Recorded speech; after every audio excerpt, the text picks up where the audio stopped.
नमस्कार दोस्तों, स्वागत है आप सभी का जीटी विष्णु IAS एकेडमी में। हम लोग आज लेकर आए हैं संकल्प टेस्ट सीरीज का जो आज 18 मई को पेपर हुआ है उसका डिस्कशन। इसके पहले बता दूं कि हमारे जो एप्लीकेशन है उस पर बहुत सारे कोर्सेज अवेलेबल हैं, आप चाहें तो उनके माध्यम जुड़ सकते हैं।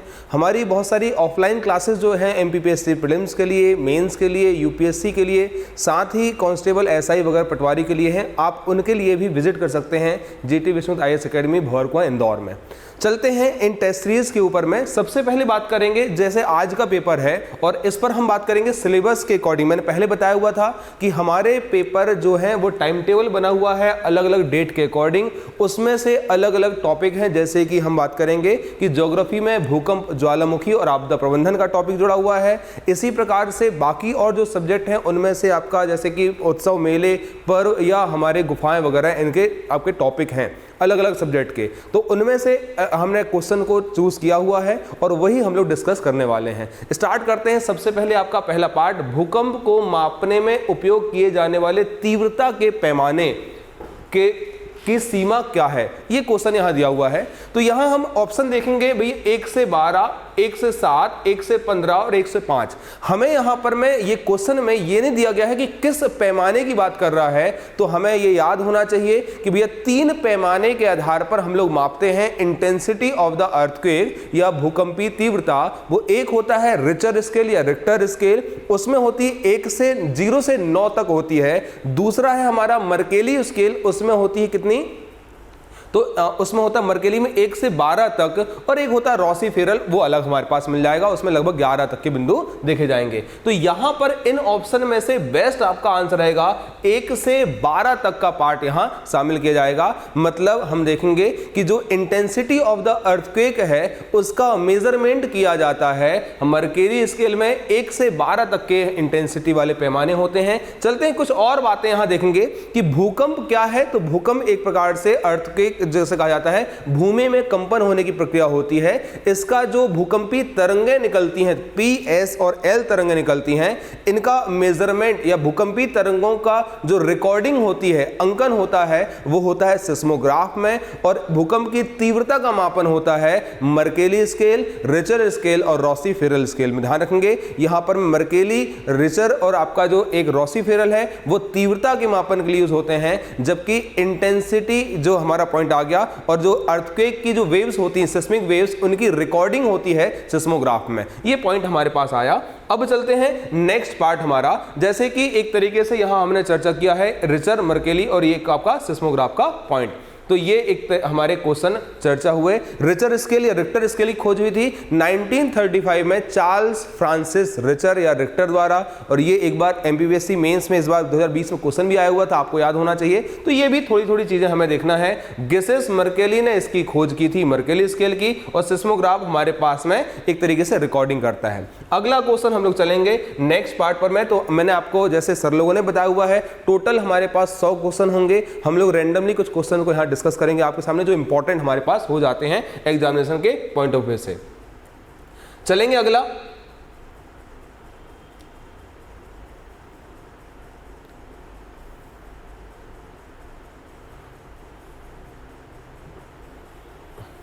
यहां क्वेश्चन आया हुआ है, भारत को के निम्नलिखित राज्यों में से कौन सा अक्सर बाढ़ का अनुभव करता है। सर्वाधिक बाढ़ के दृष्टिकोण से जो ज्यादा हमारे पास अनुभव करने वाले राज्य हैं, देखिएगा थोड़ा कंफ्यूजन रहेगा यहां पर में, बिहार, पश्चिम बंगाल, असम, उत्तर प्रदेश। अब ये तीनों की चारों के चारों राज्य में बाढ़ आती है, जिसमें सबसे ज्यादा बाढ़ जो होती है वो बिहार, असम में आप लोग रिकॉर्ड करते हैं। तो यहां कंफ्यूजन हो जाएगा, क्वेश्चन इंपॉर्टेंट है, कंफ्यूजिंग है। तो आपको बता दूं कि सबसे ज्यादा बाढ़ आती है हमारे असम में, और दूसरा नंबर आता है बिहार, जो ज्यादा प्रभावित है। असम की बात करें तो उसकी लोकेशन ही इस प्रकार से बन जाती है, हम देखेंगे यहां पर में, ये आपका मैप बना हुआ है आपका इंडिया का, और इनको लेकर चलेंगे बाकी दूसरे पार्ट पर में, और समझिएगा इसकी पूरी लोकेशन को। यहां से ये असम है वो फैला हुआ है यहां तक में, और पूरी की पूरी जो ब्रह्मपुत्र नदी है उसकी और उसकी सहायक नदियां जो यहां पर में आती हैं, वो बाढ़ के लिए यहां पर में सबसे ज्यादा प्रभावित करने वाली क्षेत्र मिल जाती हैं। अब चूंकि बात करें बिहार में, तो बिहार में कोसी नदी जो मुख्य रूप से बिहार का शोक कहलाती है बाढ़ के लिए और उसके आसपास वाले भाग में रहेगा। और यहां हम देख रहे हैं ये वाले भाग में असम की पूरी पूरी घाटी एक प्रकार से ब्रह्मपुत्र घाटी वाले भाग में है जहां पर में सर्वाधिक बाढ़ आती है। तो असम के बाद हम लोग डाल सकते हैं किसका नाम, बिहार का, और ये पॉइंट एक तरीके से मिल जाएगा इंपॉर्टेंट। अब चलते हैं अगले क्वेश्चन में, ये इनके साथ साथ रहेगा। चलते हैं, ज्वालामुखी में सर्वाधिक मात्रा में निकलने वाली गैस कौन सी है? तो हम देखेंगे यहां पर में जलवाष्प, हीलियम या सल्फर डाइऑक्साइड और कार्बन डाइऑक्साइड, इनमें से लेकर चलेंगे। जलवाष्प की मात्रा, वाटर वेपर की मात्रा सर्वाधिक होती है। आपको ध्यान रखना है कि जब ज्वालामुखी का उद्गार होता है तो 3 प्रकार के पदार्थ निकलते हैं, एक सॉलिड, दूसरा लिक्विड और तीसरा गैस। सॉलिड में यहां निकलेंगे चट्टानी के पदार्थ होते हैं, जैसे बड़े बड़े पत्थर को बॉम्ब कहा जाएगा, छोटे पत्थर स्कोरिया, ब्रेसिया या हमारे पास में लेपली के रूप में जाने जाते हैं। और इनके साथ अगला निकलती कुछ आपकी राख, जिसे हम डस्ट पार्टिकल कहते हैं। इनके साथ जो लिक्विड मटेरियल होता है उसमें निकलता है लावा। लावा की बात करेंगे, इसे 2 भागों में बांटा जाता है। एक होता है हमारे पास कौन सा वाला लावा, एसिडिक, और दूसरा होता है बेसिक। एसिडिक लावा का मतलब रहेगा कि जिसमें सिलिका की मात्रा ज्यादा रहे उसे कहते हैं अम्लीय लावा, और जिसमें सिलिका की मात्रा कम उसे कहते हैं क्षारीय लावा। इनके बाद दूसरा पॉइंट कौन सा रहेगा, तीसरा जो रहेगा गैसें। गैसों की मात्रा होती है सर्वाधिक, बात करेंगे सॉलिड लिक्विड गैस में सबसे अधिक मात्रा किसकी होती है, गैस। और गैस में सर्वाधिक मात्रा होती है किसकी भैया, जलवाष्प की 60% के आसपास होती है। इनके अलावा अन्य निकलने वाली गैसों में CO2, sulphur dioxide, hydrogen sulphide, इनके अलावा हाइड्रोजन के हाइलाइड, इनके अलावा और निकलती है नाइट्रस के ऑक्साइड। ये गैसें निकलती हैं जिसमें सल्फर डाइऑक्साइड जो है SO2 और NOx, ये जो गैसेस होती हैं, ये भी जब आपके यहां ध्यान रखना ज्वालामुखी उद्गार होगा तो वो गैसेस का बादल बनेगा। उनमें ये H2O मतलब जलवाष्प से अभिक्रिया करेंगे, ये H2O से अभिक्रिया करेंगे और यहां बना लेंगे HNO3 और ये बना लेंगे H2SO4। मतलब ये एक प्रकार से हो गया कौन सा, अपना सल्फ्यूरिक एसिड जाएगा, और एक पास में नाइट्रिक एसिड जो बना रहे होते हैं, ये एक तरीके से अम्ल वर्षा के लिए जिम्मेदार होते हैं। तो ध्यान रखेंगे, कभी कभी क्वेश्चन पूछ सकता है कि ज्वालामुखी से निकलने वाली गैसों में कौन सी गैसें अम्ल वर्षा के लिए जिम्मेदार होती हैं? तो भैया SO2 सल्फर डाइऑक्साइड और नाइट्रस के ऑक्साइड रहेंगे,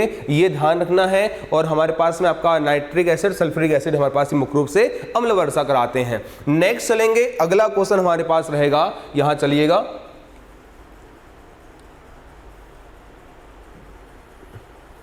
न्यूजीलैंड में कौन से रंग सुनामी चेतावनी संकेतकों के लिए इस्तेमाल किए जाते हैं? पहला आपका आएगा सफेद नीला, सफेद हरा, लाल और हरा, और पीला और हरा। हम बात करेंगे यहां पर यूज होता है सफेद और नीला रंग मुख्य रूप से यूज होता है। ठीक, ये हमारे पास में जो सफेद नीले जो रहेंगे उनको यूज किया जाता है आपका सुनामी की चेतावनी के लिए। आप ध्यान रखिएगा, सुनामी जो शब्द है वो बना हुआ है जापानी भाषा का शब्द है, वहां से उत्पत्ति हुई है। इसका अर्थ होता है हार्बर वेव्स, मतलब कि तटीय क्षेत्र में आने वाली तरंगें, तेज लहरें होती हैं। और ये एक तरीके से आपका भूकंप या जो ज्वालामुखी है वो समुद्री भाग में जब आए तो उनके कारण उत्पन्न होते हैं। अब चलते हैं, इनके बाद नेक्स्ट क्वेश्चन हमारे पास रहेगा।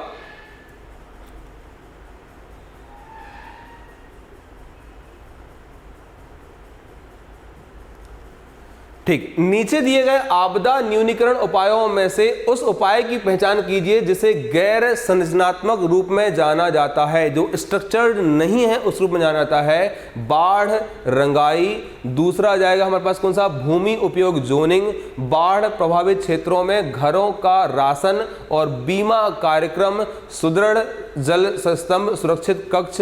और इनमें से आपको चूज करना है बी और डी, ए बी और डी। इनके अलावा आता है बी डी ई और ए बी डी ई, ये हमारे ऑप्शन है। इनमें से ध्यान रखिएगा, आपके पास में आएंगे कौन से, बाढ़ का आइडेंटिफिकेशन करना वो वाला, और साथ साथ में पास में गैर स्ट्रक्चर या नॉन संरचनात्मक बात करेंगे पास में, तो ये जाते हैं कौन से, बीमा कार्यक्रम। ये 2 को रखा हुआ है यहां पर मुख्य रूप से चलेंगे। तो इनके और देख लेते हैं पद्धति में। जब हम किसी आपदा का समन करते हैं तो उसमें आते हैं कौन से संरचनात्मक उपाय होते हैं, जैसे पद्धति, इसमें शारीरिक परिवर्तन या संरक्षण का कार्य सम्मिलित किया जाता है। यह प्रत्यक्ष क्रिया होती है, जैसे कि बाढ़ की विभीषिका से बचने के लिए बाढ़ प्रभावित क्षेत्रों में घरों का निर्माण करना, ये सारे बिंदु मिल जाएंगे।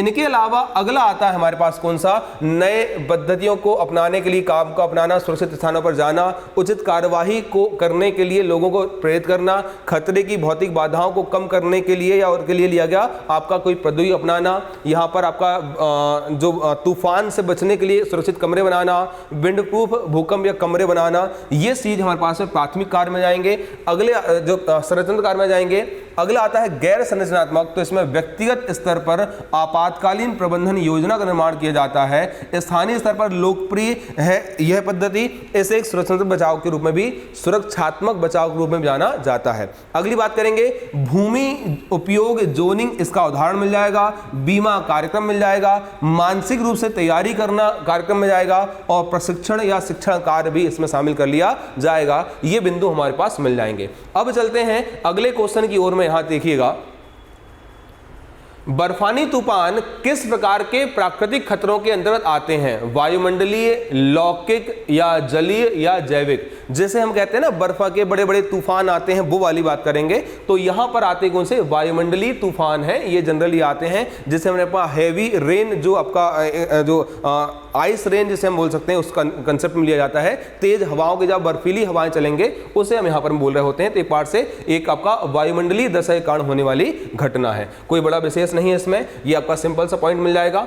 अब चलते हैं अगले क्वेश्चन की ओर में कि यहां पर मैं पानीपत की पहली लड़ाई इब्राहिम लोदी और डैश के बीच लड़ी गई थी। तो भैया इब्राहिम लोदी ने यहां पर मैं एक तरीके से, ये जो प्लेस है यहां पर लोदी वंश का अंतिम शासक कहलाता है, और यहां पर जो राणा सांगा और बाकी लोग थे, इन्होंने बुलाया हुआ था हमारे एक व्यक्ति को, नाम मिलेगा बाबर, और बाबर और साथ में इब्राहिम लोदी के बीच लड़ी गई लड़ाई है। बाबर का बुलाने वाले व्यक्तियों में हमारे पास मुख्य रूप से राणा सांगा के नाम मिल जाएगा, और कुछ अफगान शासक थे। साथ में बात करेंगे 1526 में ये पहली बार हमारे पानीपत का युद्ध हुआ था, पहला युद्ध। पानीपत की 3 लड़ाई हुई हैं, सभी जानकारी है। एक बार शायद 2016 या 15 में क्वेश्चन आ चुका था, पानीपत का तृतीय युद्ध कब हुआ था, डेट सहित। तो ये पॉइंट आपको याद रखना है।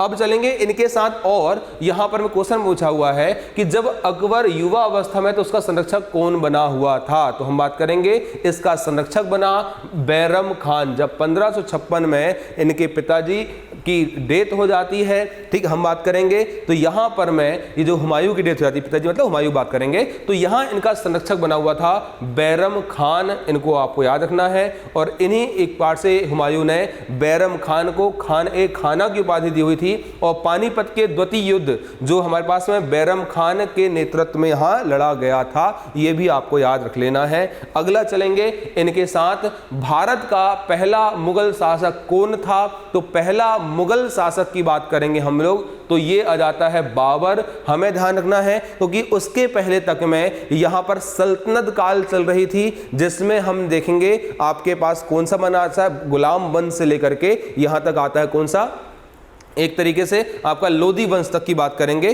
तो यहां पर रखे हुए कौन से वाले, हमारे सल्तनत काल। और मुगल बादशाह, मुगल शासक कौन है, तो ये बाबर था। ये इसको आप याद रखेंगे, ठीक। अगली बात करें यहां पर मैं कि भैया इसे यहां पर 1526 में पानीपत की पहली लड़ाई लड़ी, इब्राहिम लोदी को हराया। उसके बाद में यहां पर भारत का शासक बन गया, यहीं पर रह गया। और पहली बार इन्होंने यहां जब आक्रमण हुआ था, तो इसके बाद हम बात करेंगे बहुत सारे एक तरीके से आपका भारत में तोप वगैरह चीजों का यूज करना इन्होंने प्रयास किया हुआ था। 1527 में इन्होंने खानवा का युद्ध लड़ा हुआ था, ठीक। 1529 में घाघरा का लड़ाई लड़ी थी। और उसके बाद हम बात करेंगे 1530 में चंदेरी का युद्ध लड़ा था, और 30 में ही इनकी मृत्यु हो जाती है, इसकी मृत्यु हो जाती बात करेंगे। तो यहां देखिएगा कि 1526 से स्टार्ट करेंगे कि बाबर आया, पानी पिया, खाना खाया, घर जाकर के चादर ओढ़ करके सो गया। घर मतलब कि घाघरा, और चादर ओढ़ के सोना मतलब कि चंदेरी का युद्ध हुआ, और उसका सो गया मतलब कि मर गया। ये वाली कहानी इनके बारे में याद रखेंगे, ठीक। अगला हम चलेंगे, इन्हें आगरा में दफनाया गया है। इन्हें आपका चगदई तुर्की जो उसमें है, उसमें आपका बाबरनामा लिखा हुआ था, ठीक। आपका बाबर का उत्तराधिकारी हुमायूं बना, और उसके पराजित करने वाला व्यक्ति था शेरशाह सूरी। उनके बाद 15 साल तक ये भाई साहब बाहर निर्वासित जीवन व्यतीत करते हैं। फिर से शेरशाह सूरी के बाद में ये फिर से आते हैं मृत्यु के बाद में, और फिर उसके बाद में ज़्यादा समय तक नहीं रहे। फिर उसके बाद में आपका कौन आता है, अकबर। ये इनकी सारी कहानी है। अगला चलेंगे इनके साथ में, नेक्स्ट मिल जाएगा अकबर का पुत्र कौन था? तो बात करेंगे बाबर। अच्छा, ये तो हमारे पास औरंगजेब डैश का पुत्र था, क्वेश्चन हमारे पास रहेगा। तो औरंगजेब था यहाँ शाहजहां का पुत्र। कहा जाता है कि भैया शाहजहां ने बनवाया था ताजमहल, जिस पर खूब चर्चा चल रही, तेजो महल और दुनिया भर की कहानियों पर मैं उस पर नहीं जाएंगे, बात करेंगे शाहजहां की कहानी। तो जब इन्होंने यहाँ पर मैं इसकी जब अंतिम दौर चल रहा था तो भाई साहब ने इनको लेकर के जेल में डाल दिया। ठीक, ये आप ध्यान रखना है। औरंगजेब शाहजहां का पुत्र था, ठीक है। इनका औरंगजेब का मूल नाम था मुईउद्दीन मुहब्बत था। उसने आलमगीर का शीर्षक अपनाया, जिसका अर्थ है दुनिया का विजेता। छठा मुगल सम्राट था। 49 वर्षों तक की अवधि के लिए इन्होंने शासन किया हुआ है। कुशल सैन्यकर्ता है और ज़्यादा एक विस्तार जो रहा है इनके काल में रहा है। अब बात करेंगे नेक्स्ट यहाँ पर मैं औरंगजेब के साथ कि निम्न में से कौन दीन इलाही का सदस्य बन गया था? तो दीन इलाही हम बात करेंगे यहाँ पर मैं एक आपका अकबर द्वारा चलाया गया एक आपका एक पंथ था, बोल सकते, धर्म ना बोल गए, पंथ उनका मत था। और उसी को यहाँ पर मैं अपनाने वाला व्यक्ति था बीरबल। बोले अब यहाँ पर कोई नहीं आ रहा, चलो भैया तुम्हारे साथ हम ही आ जाते वाली कहानी है। तो एक प्रकार से एकेश्वरवाद पर आधारित था यहाँ पर मैं ये अपना दीन इलाही। और साथ में यहाँ पर मैं इन्होंने हिंदू मुस्लिम जैसे और अलग अलग धर्मों की कोई अच्छी बातों को यहाँ शामिल किया हुआ था। उस दौरान हिंदू मुस्लिम ही चल रहे थे, जैन बौद्ध चल रहे थे, ठीक, आपका क्रिश्चियनिटी ज़्यादा थी नहीं चर्चा में। तो यही इनका यहाँ पर मैं ध्यान रखना है। अगली बात करेंगे, अच्छा इसे यहाँ समझिएगा, अकबर के समय दीन इलाही के पहले अनुयायी में बीरबल, राजकुमार सलीम जो उनका अपना पुत्र था, और अबुल फजल, ये तीन व्यक्ति जो थे वो यहाँ पर में इन्होंने दीन इलाही को शामिल हुए थे। अब चलेंगे अगला, इनकी विशेषता, तानसेन संगीतकार थे, मध्य प्रदेश के रहने वाले, ग्वालियर के बात करेंगे, यहाँ पर मैं नवरत्नों में से एक हैं। बीरबल की बात करेंगे, ये भी यहाँ पर नवरत्नों में से एक थे। राजा मानसिंह अकबर के हमारे पास अंबर के राजा थे और नवरत्नों में से एक इन्होंने भी रखा गया है। ये यहाँ पर मैं इंपॉर्टेंट पॉइंट हो जाएंगे हमारे। अब चलते हैं इनके बाद नेक्स्ट क्वेश्चन में, अभी चर्चा में भी है, हमारे यहाँ पंचायत चुनाव होने वाले हैं, क्वेश्चन इंपॉर्टेंट है। पंचायती राज दिवस कब मनाया जाता है? तो हम बात करेंगे भैया 24 अप्रैल को पंचायती राज दिवस मनाया जाता है। ठीक, यहां हम बात करेंगे 24 अप्रैल 2010 को पहला राष्ट्रीय पंचायती राज दिवस घोषित किया गया था मनमोहन सिंह जी के द्वारा। हम बात करेंगे जब यहाँ पर मैं एक तरीके से पहली पंचायती राज व्यवस्था की जो शुरुआत हुई है, हालांकि पहले आंध्र प्रदेश में कुछ स्तर पर हुआ था, लेकिन जो वास्तविक जो आपका स्टार्ट हुआ, ठीक, जब यहाँ 2 अक्टूबर को यहाँ राजस्थान के नागौर में जवाहरलाल नेहरू जी ने स्टार्ट किया, उसके बाद से ही हमारे पास वास्तविक शुरुआत मानी जाती है। लेकिन संवैधानिक जो स्वरूप मिला वो हमारे पास में 73वें 74वें संविधान संशोधन के माध्यम से मिला हुआ था, ये हमें याद रखना है। अब चलेंगे इनके बाद नेक्स्ट पॉइंट यहाँ रहेगा, 2011 से भारत की केंद्र सरकार ने प्रत्येक 24 अप्रैल को राष्ट्रीय पंचायती राज दिवस मनाने की अनाउंसमेंट किया है, क्योंकि हम बात करेंगे 2 अक्टूबर 1959 को पहली बार पंचायती राज व्यवस्था का जो पास स्वरूप था उसे हमने यहाँ पर मैं एक प्रकार से पंचायतों का गठन करने की बात की, लेकिन इसके पहले आंध्र प्रदेश ने स्टार्ट किया था। क्वेश्चन पूछेगा किस राज्य ने सबसे पहले पंचायती राज व्यवस्था प्रारंभ की? भैया आंध्र प्रदेश से जाएगा। दूसरी बात करेंगे सरकार द्वारा ऑफिशियली कब यहां पर प्रारंभ की गई है? 2 अक्टूबर 1959 को राजस्थान के नागौर से प्रारंभ होती है, ये आपको याद रख लेना है। इनके बाद में आधुनिक जो पंचायती राज व्यवस्था है वो 1992 में 73वें संविधान संशोधन के माध्यम से प्रारंभ हुआ और नगरीय निकाय में 74वें संविधान संशोधन के माध्यम से प्रारंभ हुआ था। अब चलेंगे इनके बाद नेक्स्ट क्वेश्चन रहेगा यहां पर मैं, और क्वेश्चन दूसरा वाला देख लेते हैं, इंपॉर्टेंट अच्छे से। हाँ, निम्नलिखित खाद्य पदार्थों में से कौन सा एक क्रियात्मक भोजन नहीं है? क्रियात्मक भोजन की बात करेंगे, यहां पर फाइबर आहार, प्रोबायोटिक्स, ओमेगा 3, पॉलीअनसैचुरेटेड फैटी अम्ल की बात करेंगे, और दैनिक आहार के एक भाग के रूप में गोलियां या कैप्सूल पदार्थों के पाउच। तो ये क्रियात्मक बात करें यहां पर मैं, तो ये जो पाउच वगैरह रहेंगी गोलियां उनको शामिल नहीं करेंगे, बाकी ये सब हमारे पास में दैनिक क्रियात्मक भोजन में यहां शामिल किया जाता है। कार्यात्मक खाद्य पदार्थ क्या होते हैं चर्चा करते हैं यहां पर मैं, तो वे उत्पाद हैं कि पारंपरिक खाद्य पदार्थों के समान इन्हें माना जाता है जो हमारे मानव शरीर के लिए आवश्यक है, और इनके अलावा वे शारीरिक लाभ प्रदर्शित करते हैं, बुनियादी पोषण से परे ऐसे लाभ प्रदान करने वाले माने जाते हैं, और हमारे पोषण का कार्य इनको दिया, मतलब पोषण कार्य कर रहे होते हैं, सिंपल सी बात करेंगे तो। अगला क्वेश्चन यहां मिल जाएगा एक और, हम चलेंगे तो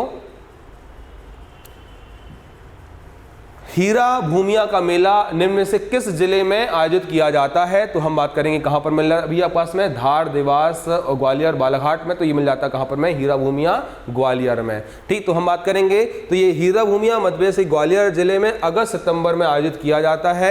यह मेला हीरामन बाबा की याद में आयोजित होता है और ये यहीं के आसपास के यहाँ पर प्रमुख यहाँ पर में बाबा माने जाते थे। ठीक, प्रसन्न थे और ये बांझपन की समस्याओं को दूर करने के संदर्भ में इनका मुख्य रूप से योगदान रहा है। आशीर्वाद की बात यहाँ कही गई है। अगला चलेंगे, यहाँ पर मैं एक और क्वेश्चन मिल जाएगा हमारे पास, कौन सा, तेजा जी का मेला किस स्थान पर लगता है? तो तेजा जी का जो मेला लगता है सनावत। दूसरी बात के पास में धमौनी, भोजपुर और यहाँ पर मैं इनमें से कोई नहीं, तो ये मनाया जाता है कहाँ पर में, अपने गुना जिले के सनावत में इसको मनाया जाता है। अब चलेंगे नेक्स्ट, यहाँ पर में अगला क्वेश्चन और मिल जाएगा,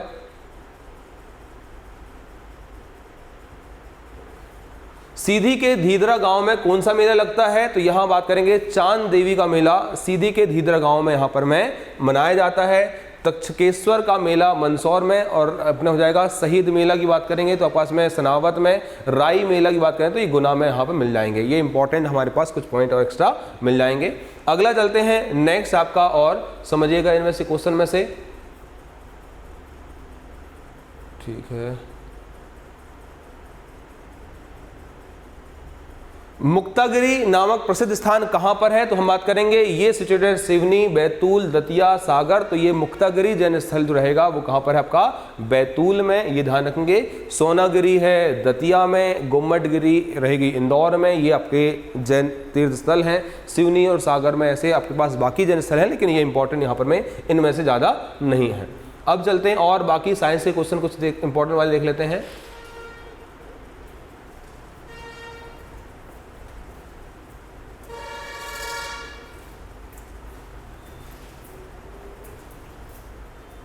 ठीक, यहां पर एक अच्छा क्वेश्चन है ये, निम्न में से कौन सा विकल्प नवीन खाद्य पदार्थों से संबंधित है? यहां चर्चा करेंगे खाद्य पदार्थ जिसका मनुष्यों द्वारा उपभोग का इतिहास हो सकता है। खाद्य पदार्थ में उपयोग किए गए किसी भी घटक जिस स्रोत से इसे प्राप्त किया गया है उसके उपभोग का कोई इतिहास हो सकता है। और एक और मिल जाएगा, एक खाद्य पदार्थ या सामग्री जो नई तकनीक और नवीन इंजीनियरिंग प्रक्रिया का उपयोग करके प्राप्त की जाती है। और ये रहेगा आपका लास्ट में ये सभी। तो इनके दृष्टिकोण से देखेंगे कि आपका एक नवीन खाद्य पदार्थों में जिनको हम लोग एक आपका ऐसे खाद्य पदार्थ जो नई तकनीक और जो बायोटेक्नोलॉजी के माध्यम से जिनको तैयार किया जाता है, जैसे कि हम बात करेंगे अलग तरीके से आपका जो बायोटेक्नोलॉजी के माध्यम से जो फसलें बनाई जा रही हैं या हमारे अन्य प्रकार की और जो चीज है उनको यहां हम लोग शामिल करते हुए चल जाएंगे आपका कौन सा, एक नवीन खाद्य पदार्थों की तकनीक में। तो ये एक तरीके से बायोटेक्नोलॉजी का यूज करते हुए बनाई जाने वाली तकनीक यहां शामिल की जाएंगी। यहां ऐसे पदार्थ जिनका यहां पर में जो परंपरागत रूप से हम लोग यूज में नहीं ला रहे थे, इनके अलावा जितना भी टेक्नोलॉजी का यूज करते हुए जब हम इनका प्रोडक्शन करेंगे तो वो नवीन खाद्य पदार्थों में शामिल कर लिए जाएंगे। अब चलेंगे अगला क्वेश्चन और यहां रहेगा, मध्य प्रदेश में कान्हा बाबा का मेला कहां लगता है? तो ये रहेगा कहां पास में, होशंगाबाद, सोडलपुर, बड़वानी और रीवा। तो हमें ध्यान रखना है कि जो कान्हा बाबा का मेला एक बार क्वेश्चन में आ चुका है एमपीपीएससी में, तो ये रहेगा कहां, सोडलपुर। हरदा जिले का एक तहसील है टिमरनी, उसी के पास में आपका सिचुएटेड है कान्हा बाबा का मेला। वहीं पर में एक तरीके से इनकी समाधि टाइप की बनी हुई है, इंपॉर्टेंट ही आपका मिल जाता है, क्वेश्चन कई बार पूछा हुआ है। अब चलेंगे लास्ट क्वेश्चन की ओर में, सिंहस्थ कुंभ प्रत्येक कितने वर्षों में आयोजित होता है? तो हम बात करेंगे भैया 12 वर्षों में होता है। इसका आयोजन लास्ट टाइम हुआ था 2016 में। और इनके साथ देखेंगे कि यहां पर में सिंहस्थ जो कुंभ होता है वो आयोजित किया जाता है क्षिप्रा नदी के तट पर उज्जैन में। ठीक, ये इंपॉर्टेंट आपके फैक्ट रहेंगे। बाकी और जितने बच्चे हमारी क्लासेस में जो संकल्प बैच को एक तरीके से आप विजिट करते हैं यूट्यूब चैनल को, तो भैया लाइक जरूर कर दीजिएगा, शेयर कीजिएगा, साथ में चैनल को सब्सक्राइब जरूर करें। बाकी ऐसे ही क्लासेस हम लोग लेकर आते रहेंगे लगातार आपके लिए भी, कुछ करंट अफेयर के टॉपिक और हमारे इंपॉर्टेंट टॉपिक्स भी। थैंक यू, मिलते हैं आगे के लेक्चर्स में।